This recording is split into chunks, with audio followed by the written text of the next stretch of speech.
मैं पूरा मुझको खुमजरीगा मैं वैसे वीडियो से तसें हाइगन दा खोगी बेड कमेंट रिप्लाई हुई बेड कमेंट रिप्लाई से खुपी से तोंगालाने कहीं हाइगन दा खोगी मैते पांगल मरते से पूरा मुक्तगी मैते पांगल मरते से खोगी मिक्स हाइगदा खोगी पांगल असेंग बदी मानदे मोइसे असेंग वानी मोइसे मैते पांगल असेंग बो यम तारे अदुम कमेंट से कसु पीरोय बो तसेंना असे कमेंट से पारकता दे मैम तो साउनिंगने को पांगल चिना मरते से मोइ सुम साउनिंगने मैते सु मैम साउरे आइसु तसेंना सी आइसु नुआय मनदबगी से अखोगी रिप्लाई पीबगे से कमेंट रिप्लाई पीबे वीडियो से सेमकपनेबा नाम नान आइना इंग्लिश की अखोगी वीडियो मख आइना कन तौर रोस्टिंग तौबदा अदुदे जो थारकपनेबा अदो मा असि नुपासे मा अदोगी वीडियो तो सेमदे सुंदे ममांग द पांगन की मरम दबो हेक्ट वीडियो सेमबा अदो हेक्ट थारे असि येंगदे आइना वीडियो सेमसे करी मरम गिनो नुपा दन आइना रोस्टिंग तौबा मी दुना करी लालंबा इनो किचन ने सुमाय ने सि येंगदे को मागी मोगी अमनि लेयबा को मते पांगन मागता को आइगी व्यूस ता को अदो मोय अनि ओम सिनेबा यामना कन तौसे आइदी खोगी मैतैगा पांगन से अखोगी पर्सनल इशू पर्सनल अखोगी प्रॉब्लम दुमाइना माना दुमाइ उहल्लेबा दुमाइना उमालेबा मम्मी सिदा खमा हाइदी हेक मैतैना हेक कैनो nga कनि अदुलगा मैतै हाटदना अदुगुमबा कैनो नेबको असैगी कमेंट पाथके यंगो हान को आइना लिस्ट थाबा कमेंट दुदा वीडियो दुदा माना करो कमेंट थारपनेबा खमा कैबा नथौ लेतबा मीनी मिवा ngang अमुक कैबा अदुक याम चोपिसे कैगिना नोय मैतै सिंगना मासु वीडियो कई सेमलिंग दना सेमलिंग अदुदा नोइना कैमा असुमना हाइदु से कैगिनो हा करी फत्तबा वीडियो सेम लगे मैतै ना होय असुक ओक्तबा मी लेबा मैतै नखोय असुक ओक्तबा मी लेब्रो अदुना नि नखोयबु मणिपुर दा कुकीना तुम्फम चाफम खंगहंदिरिदो तौसनु नखोयदी हाटकदबने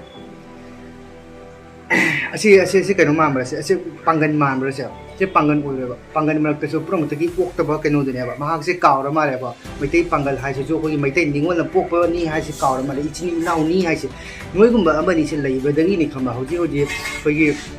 मैतैगा खोगी मैतै पांगल इचिनाउ सिंगा खोगी दुसिना खरब मरिसे होजी खनाना कनो तौनरिसे नोइगुंबा अमनि लैबगी ने तसेंग हाइगान खाबा अखोगी मानबा सिंगे तौदे खोई पांगन मानबा धमा अमले मैम अमले मोइदिने अखोई मोई जुमदा चलो चने चाप को चामिने अखोई जुमदा लाखि दुमाइन चामिने अखोई कसुम कनो लेते हाबा याम नुसिना ले मोई मचन मचे सिंग जुदा अखोई इचे दुमाइन खले अखोई इचे इचे सिंग जुने मोई मचन मचे ने दुमाइन खलगा याम नुसिना नातिने अदु लगा नंगना सिंगाक तुसे करी मरम गिना मैम आई हाना असेगी कमेंट से रिप्लाई पीदिंग आई हाना हाइरागे को अहानबदा इन रोस्टिंग तोरम से करी माइना नो आइना मी मरम द वीडियो सेम से करी मरम गिना असेगदी मदी लेना दुनिया बको नतदी मोइगु मना कसुम गांग बसु मतिक लेतिबा को मैम सुमाय तौबनेबको अहानबदा इन वीडियो सेम मतमदा मैम अमा सेम खोले अदो आइना रोस्टिंग तारखिबे मरम से हाइगेबको माइ तप तौना अखोगी मणिपुर गा चही अनि ममांग मणिपुर गा अदुलगा मणिपुर गिनीगा अखोगी मैतैगा अखोगी कुकी गा अखोगी लान सोना किबसे लान सोनारगा अमन अमा हानाय अमन अमा गाने खोने मैम तौरे अदुलगा कुकी सिंसेना कोथोन चादबा वीडियो मैम थांगलई मैम अमा अखोगी मैतै चे सिंह कारण तुरन कन तौब खोपे हाथ पगी अदु तौबे दो लगा वीडियो पंसे से कनी को ओ थंबा अदु लगा याम कोथोन चादबा वीडियो मैम सेमने सिदे कोई रिप्लाई पीबने को कोई रिप्लाई पीबने अदु रिप्लाई पीबसे अखोई इथन थोरप नते अखोई इचे पारी इमोम थोले आई थोले दो लखनी लेरगा अदु लरगा इचे रुमिता मंगांग थोले अदु लरगा कोई इताव किंग कोंग थोले अदु लरगा कुकी मी मैम वीडियो सेम रोस्टिंग तौ को रोस्टिंग तौरे मतुंग रोस्टिंग तौरे मथंग रोस्टिंग तौरे दो खनाबा से चली दुगी मरक्तसु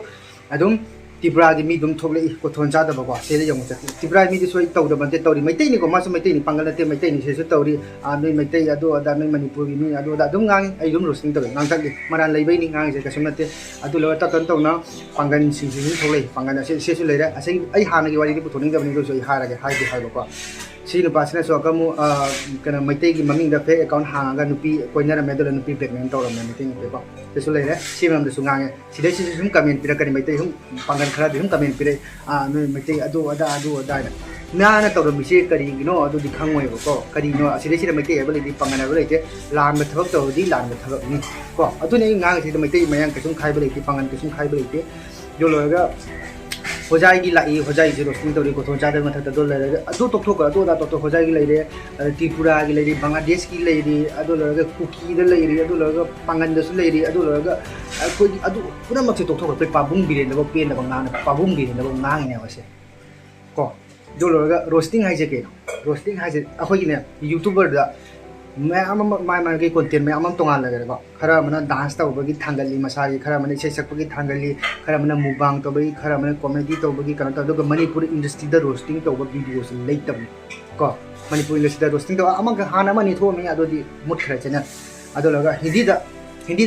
पुंग इंडिया पुंग चाव यूट्यूब से अखोई केरी मिनाटी ने मासे कौन नंबर 1 रोस्टर ने कोई मणिपुर इंडस्ट्री लेटबनी रोस्टिंग तब से ट्रोल तब मैम लेने फेसबुक मैम ले थनतनेबको खोलेज इसा रोस्टर है सेमजेबनेबको रोस्टिंग तब क्या रिक्स है कान नई खाब ओबियसली खाई पोनी मीपुरम हजिकान फतब थीना असोब थीना लेब मी गाने असोब पुनम से असोब अमतद गांगी खाब मैम पादे मैम सपोर्ट तौरी मैम नुसी मैम कौन तौर बेट कमेंट खरी लाने लेर पोने बेट कमेंट पीऊ कस कायदे अना हजिक एलिस अगर रोस्टिंग तौर कई मरमगिनो मांगना अखोई मैतई की ट्रेडिशनल ड्रेस तुम मांगना मॉडिफाई तौर खागाव कन्वर्ट तौर डांस तौर खोट अब फजब्रा चनब्रा अखोई मैतई लेते पागल लेर पागल की ड्रेस सूम लेर करी करीनो अखोई तुंग हौगलब मीना अखोई इसे तुंग जुम्बिलेन होगदब मीना करी इफेक्ट लातुसे हाँ नई खले अदम किसन फागी तौर सूम गांगे खोले नाते रीजन मैम रीजन ले तसेंना है लेबाक निम मचाने तसेंना कौन अचे नोद है सूम तादे थमोद लेरगा लोरको अदुमाय तौर रोस्टिंग तौर लोई सोब गातनी अदो लोरगा अने रोस्ट कौन मणिपुर इंडस्ट्री मथंद इथंतने रोस्टर लेको अदुदू मैम ले खनगनी आसे फोरेन ला नोना गांग मेटर तौदेने अगर गांग करीनो खंगने मी अरे को थोन चादब मी मराल लेब मीदने गांगो कई लेतब मराल लेजब मीदुद कौन वीडियो सेमुद्रने अगर लालंब तारगदी नहान कारण तौर गांग तारे नहान वीडियो उड़नी नोना सेंदोपगी वीडियो मैम नहान वीडियो थापदो स्वास गांग खंगदब मैम सोजग्रे गसीफाव लापरा ताख्रब लालेन ताख्रब तारोय कहीं लोई जेंग जेंग गांगी लोन फजन मचा मसूबी जेंग गांग खाब खाब लोन जेंग गांग कारण तौर याम थी सेक्शन जो खाई अखोई मैतई से पागन से अखोई कौन से असोब थीना लेब मी गाने फजन खागे फजन जेंग चले रोस्टर तारखे खाब ग्यान ताब्रा है नई रोस्टिंग है कहीं खाब रोस्टर है कहीं नई खागे उलक्के उलक्तू नतेको डायरेक्ट गूगल हंगे जो किसन इरोम से कनानो है से योग मैम गूगल टाइप तौ ये किसन इरोम है खाब कई है तास से किशन इरोमनिको सास तौजे किशन इरोम है सास तौगनी Kishan Arom is a social media personality known for his content on Facebook and Instagram, often featuring videos and posts related to Manipur. He has a significant presence on platforms like Facebook and Instagram. His content includes roasting videos, often with a focus on Manipur and its culture, and he also shares personal updates and interactions. You can watch this video to see an example of Kishan Arom's content. Here's a more detailed breakdown. 1. Social media presence. Kishan Arom is active on various social media platforms, including Facebook, Instagram, and YouTube.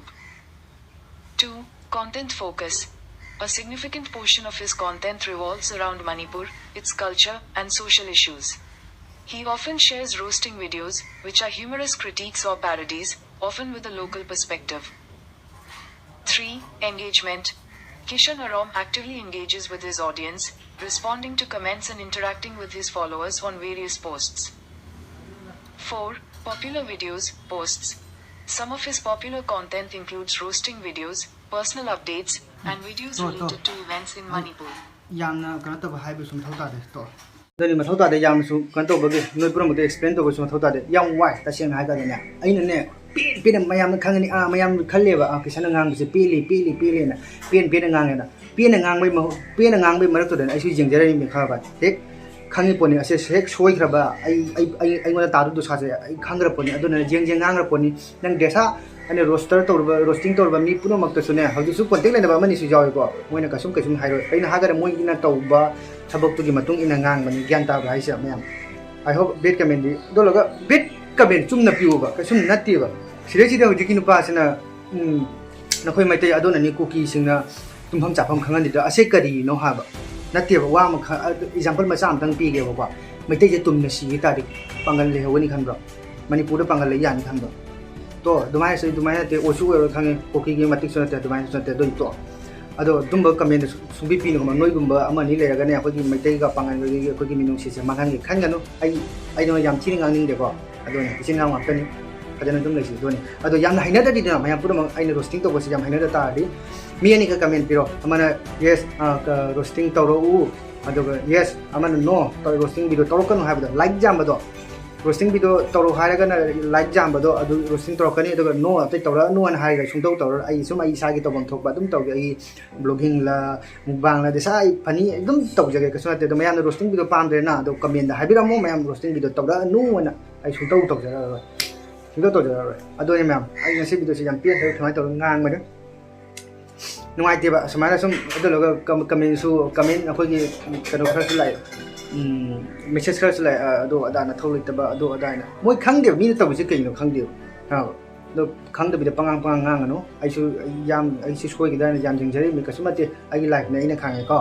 ꯑꯗꯣꯅꯤ ꯀꯩꯁꯨꯝ ꯀꯩꯅꯣ ꯂꯩꯇꯦ ꯁꯤꯗꯩꯁꯤꯗ ꯃꯌꯥꯝ ꯑꯁꯤꯅꯤ ꯑꯩꯅ ꯉꯥꯡꯕ ꯁꯣꯏꯈꯤꯕ ꯂꯥꯟꯈꯤꯕ ꯌꯥꯎ ꯇꯥꯔꯁꯨ ꯃꯌꯥꯝ ꯉꯥꯛꯄꯤꯌꯨ ꯑꯗꯣ ꯑꯥꯏ ꯍꯣꯞ ꯈꯪꯗꯕ ꯃꯤꯁꯦ ꯈꯔꯗꯤ ꯈꯪꯉꯝꯃꯅꯤ ꯌꯥꯝ ꯋꯥꯈ꯭ꯔ ꯄꯣꯠꯅꯤ ꯁꯤꯗꯩꯁꯤꯗꯅꯦ ꯃꯅꯤꯄꯨꯔ ꯏꯟꯗꯁꯇ꯭ꯔꯤꯗ ꯔꯣꯁꯇꯔ ꯑꯣꯏꯕ ꯍꯥꯏꯁꯦ ꯁꯤ ꯋꯥꯈ꯭ꯔ ꯄꯣꯠꯅꯤ ꯍꯤꯟꯗꯤꯒꯤꯅꯕꯨ ꯄꯉꯥꯡ ꯉꯥꯡꯕ ꯌꯥꯕꯅꯤ ꯅꯂꯥꯗ ꯆꯠꯄꯤꯔ ꯑꯃꯕꯨ ꯄꯉꯥꯡ ꯉꯥꯡꯕ ꯌꯥꯏ ꯑꯗꯣ ꯃꯩꯇꯩꯒꯤꯗꯤ ꯌꯥꯗꯦꯀꯣ ꯑꯗꯣ ꯌꯥꯗꯕꯩ ꯃꯊꯛꯇ ꯑꯩ ꯉꯥꯡꯉꯤꯅꯤ ꯑꯗꯨ ꯂꯣꯏꯔꯒ ꯑꯆꯨꯝꯕꯗꯣ ꯉꯥꯡꯉꯤꯕ ꯑꯔꯥꯟꯕꯗꯣ ꯅꯠꯇꯦ ꯈꯪꯉꯕ ꯑꯗꯣ ꯃꯌꯥꯝ ꯉꯁꯤ ꯚꯤꯗꯤꯑꯣꯁꯦ ꯁ꯭ꯋꯥꯏ ꯁꯨꯝ ꯂꯣꯏꯁꯤꯟꯖꯔꯒꯦ ꯑꯗꯣ ꯑꯩꯅ ꯉꯥꯡꯕꯗ ꯁꯣꯏꯈꯤꯕ ꯂꯥꯟꯈꯤꯕ ꯌꯥꯎ ꯇꯥꯔꯁꯨ ꯁꯨꯃꯥꯏꯅ ꯑꯗꯨꯝ ꯀꯃꯦꯟꯗ ꯑꯗꯨꯝ ꯍꯥꯏꯔꯝꯃꯨ ꯑꯗꯨꯒ ꯔꯣꯁꯇꯤꯡ ꯑꯩ ꯃꯈꯥ ꯇꯥꯅ ꯔꯣꯁꯇꯤꯡ ꯇꯧꯔꯛꯎꯔꯥ ꯇꯧꯔꯛꯀꯅꯨꯔꯥ ꯑꯗꯣ ꯀꯃꯦꯟꯗ ꯑꯗꯨꯝ ꯍꯥꯏꯕꯤꯔꯝꯃꯣ ꯑꯩ ꯊꯣꯛꯄ ꯑꯩ ꯇꯧꯖꯔꯛꯑꯒꯦ ꯐꯔꯦ ꯃꯌꯥꯝ ꯉꯁꯤ ꯑꯣꯏꯅ ꯁ꯭ꯋꯥꯏ ꯂꯣꯏꯁꯤꯟꯖꯔꯒꯦ ꯑꯗꯨꯒ ꯄꯥꯡꯒꯜ ꯏꯆꯤꯟ ꯏꯅꯥꯎꯁꯤꯡꯒꯤ ꯃꯔꯛꯇꯁꯨ ꯑꯩꯅ ꯉꯥꯡꯕꯗ ꯁꯣꯏꯈꯤꯕ ꯌꯥꯎ ꯇꯥꯔꯁꯨ ꯃꯌꯥꯝ ꯑꯗꯨꯝ ꯀꯃꯦꯟꯗ ꯍꯥꯏꯕꯤꯔꯝꯃꯨ ꯑꯗꯣ ꯐꯔꯦ ꯃꯌꯥꯝ ꯄꯨꯟꯅ ꯌꯥꯊꯪꯃꯤꯟꯅꯁꯤ ꯃꯩꯇꯩ ꯄꯣꯛꯄꯤ ꯏꯃꯥ ꯐꯔꯦ